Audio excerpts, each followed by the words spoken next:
What is up, everyone? This is Big Poner, and today I'm going to be walking you through an entire crafting process. This is going to be using double influence. The reason why we have selected double influence is because, first of all, the price of getting just an influence Stygian is so high that you would be basically just wasting a bunch of currency by not making it yourself. The influence that we've chosen are specifically for a melee build for my buddy right here, Simo. This is going to be his item. Um, Thanks to him for donating all this stuff and letting me do it on stream for you guys. It will be his item, but I appreciate him letting me create the content with this so you guys can see how to craft this item, or if you just like watching items get crafted. I believe the total investment for all of the crafting materials, which we may not wind up using, but realistically, there's also a chance that we won't wind up being successful. Um, I think we're around 8 to 9 exalts. There's some save room in there for exalted orb, crafted multiple modifiers. Um, this is going to be the first part. This is basically setting up the bases. So if you don't want to watch us set up the base and learn how to do that process the most efficiently, then skip to the next video. But this will be very informative. So I'm going to go ahead and start walking you through what we're doing. First of all, we're starting with an item level 86 base. We want to start with the highest level base because, um, first of all, we just don't want to wind up crafting a base and it not being the most valuable base. That's one reason. The other reason is we want it to be able to roll all of the possible modifiers. The highest modifiers for this craft, based off of the end bases that we're going to be using, are 85. So 86 is kind of overkill. But if you're going to craft a base, you might as well make it as valuable as possible because, you know, an 86 Stygian, you can get it yourself really easily by doing any tier 16 map and encountering Abyss. They drop every single time, so they're really easy to get. So obviously we want the best item level base just because there's nothing at over 85 that we don't want. That would be the only reason why we would go for a lower base, is if we were trying to lower the mods that we don't want. However, the highest tier mods for this are going to be good things. Like if they wind up on the item, they're not what we're shooting for, but they would still be a desirable thing as like an extra slot. So that is why we are not going for a lower base. It's cutting off some mods. That is a smart thing to do. For the beginning of this, we are going to wind up making it a double influence with Awakener's Orb. But here's a tip. In order to make the double influence item, we're going to be looking for a long shot basically when we add the second influence, because it'll give us a chance to have two modifiers. And it's like a 1 in 1300 chance it's going to come up with enough desirable mods for this craft that we would actually keep it, but we want to give ourselves the best possible chance. It is realistically a long shot, but we do want to give ourselves the best chance. There's also a possibility that maybe it doesn't hit something keepable, but then we can go to beast crafting. The purpose of this video is to let you know of all of the possible ways that you can craft this item by doing an actual example. Obviously, we don't know what's going to happen with this item, so I can't tell you the exact process that we're going to wind up going through on this item. The goal is eventually to do a lot of these videos so you can see in every different situation what it would be that someone like me, who's done hundreds or thousands of crafts, is going to do in each particular situation. Because obviously, you know, with that much knowledge, I'm probably going to wind up picking whatever's going to give me the highest chance to get the best item. So I'm going to go ahead and put the rest of the stuff that we're not going to be using right away into here, because for this video, we're going to start off by slamming this with the Hunter's Exalted Orb, because we want to have the Elder's base, and we've selected the Hunter's base as our other base type. The reason why we've selected the Hunter's base as our first influence, because first we have to add influence to the Stygian, because buying any Stygian base that has any influence on it is a lot more expensive than actually getting the orb. depending on which one of them, like this was the most expensive at 350 chaos, so like 2.3 exalted orbs for this one. It is the most expensive of the orbs currently, but it's going to give us the best chance to get the stuff we want. The main mods that we're looking for on this from the hunter is percent increase max life. We also want physical increased movement speed would be good. He doesn't really want that. I say it's good.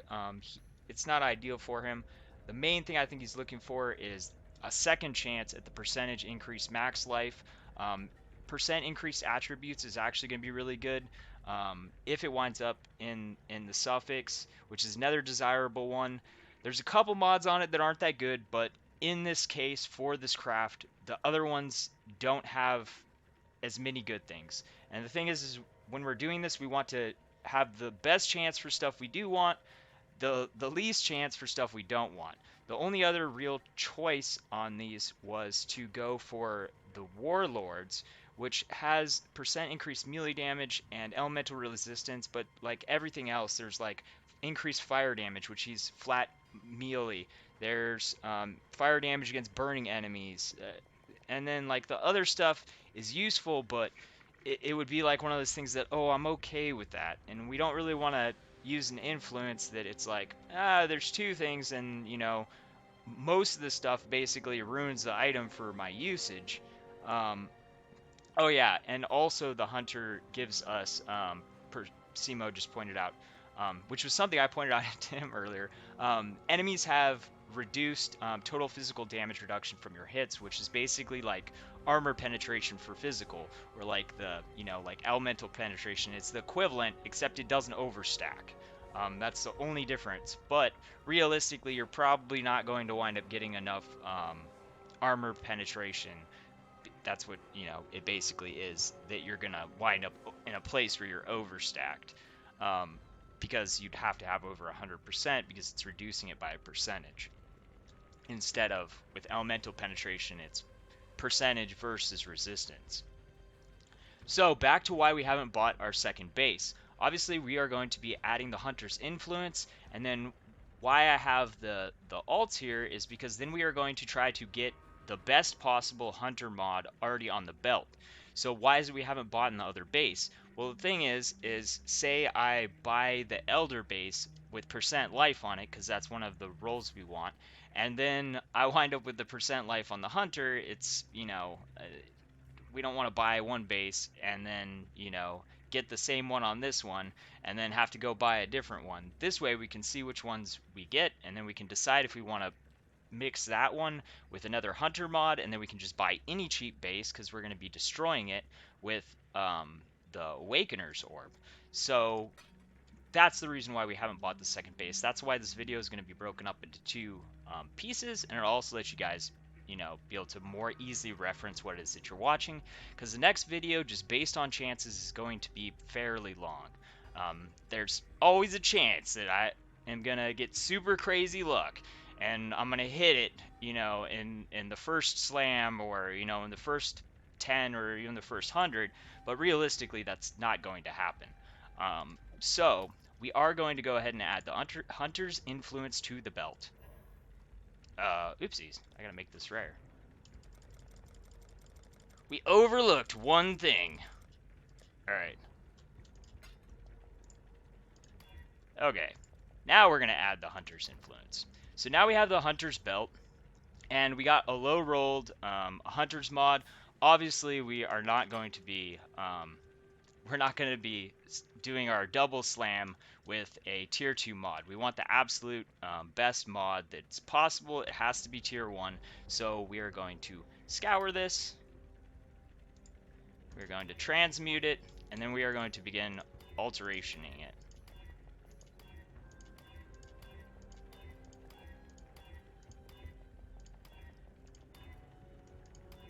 I'll go ahead and hold this open so that you guys can see the tier of the mods and stuff. So, I mean, anything besides the specific mods are going to be automatic rerolls. I mean, if we did hit something crazy like double tier 1 mods, we might. It's possible. So this is reduced physical damage taken. That's not good. It was a tier 1, but that is not our ideal starting. Like, he basically wants to have the reduced damage, or the tier 1 reduced damage to start with, or the percentage increased max life is what I'm guessing, and Simo can tell me in the chat if I am correct, which are pretty rare, so this may take us a little while just to hit this. That's actually 99. I'm just going to see what happens with this. Why not, right? Alright, it's garbage.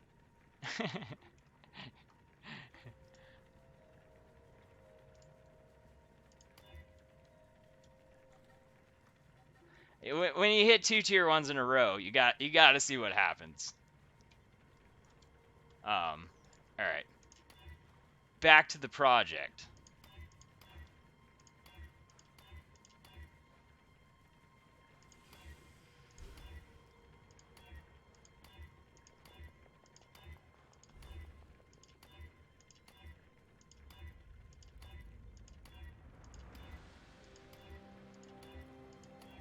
It's okay. We don't want these to be our lucky roll. We want our lucky, hey, tier 1.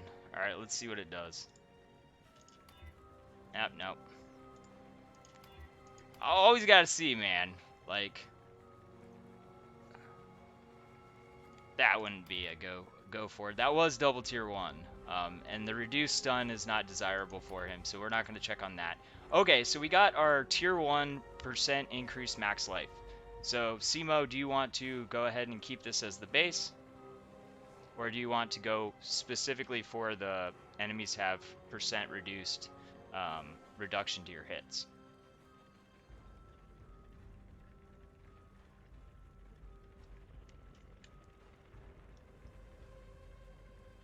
So the reason why, the way that this works is basically we can only have one hunter mod on here, because when we use the Awakener's Orb, okay, so we're going specifically for the total physical damage reduction.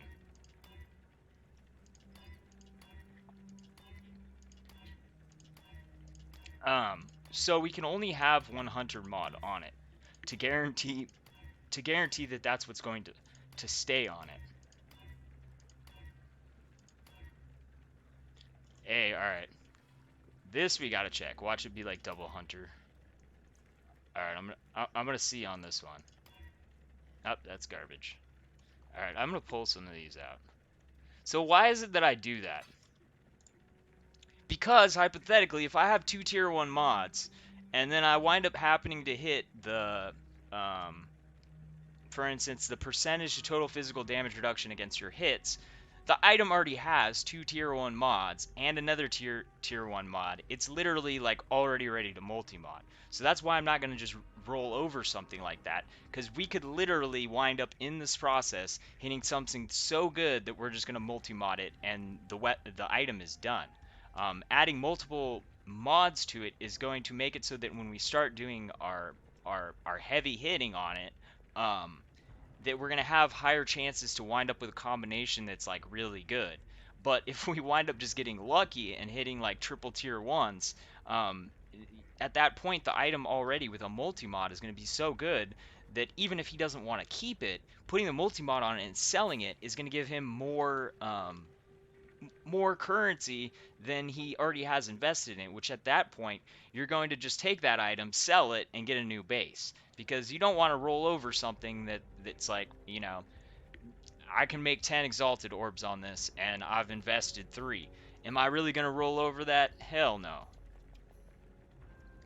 Even if he wanted me to, I'd be like, all right, well, here's your investment, I'll go buy it. I mean, if you really don't want the extra 6 or 7 exalted orbs, then, you know, I'll buy it from you and go buy you another one. But no one's gonna be like, no, I don't want to make currency. I only want to lose it. All right, I'm gonna pull some of these out. So that's one thing that I always am doing. Oh, and there we go. We got it. That's one thing that I always do on crafts. And it's hard if you don't know all the builds, because you might wind up rolling something and it's crazy good and you don't know that. And that's one thing that comes with experience. when you get a ton of experience, it can become annoying because you're trying to roll something completely different and then you have to stop and go get another item. But obviously, I ain't complaining when I get the currency. So at this point, all I have to do is regal this and hope that I don't get another hunter mod. And I didn't. So this is now ready for the next process. So now at this point, this is going back in the stash tab. We're gonna put all of our stuff back. This is gonna be the end of this first part. We're gonna go get the second belt, and then we are going with our ideal, um, well, his ideal mod. Um, and we're gonna have a little bit of discussion about that, and then we'll come back in the next video, and I'll tell you why we landed on what we selected for our second mod. Thanks for watching. See you soon. Peace.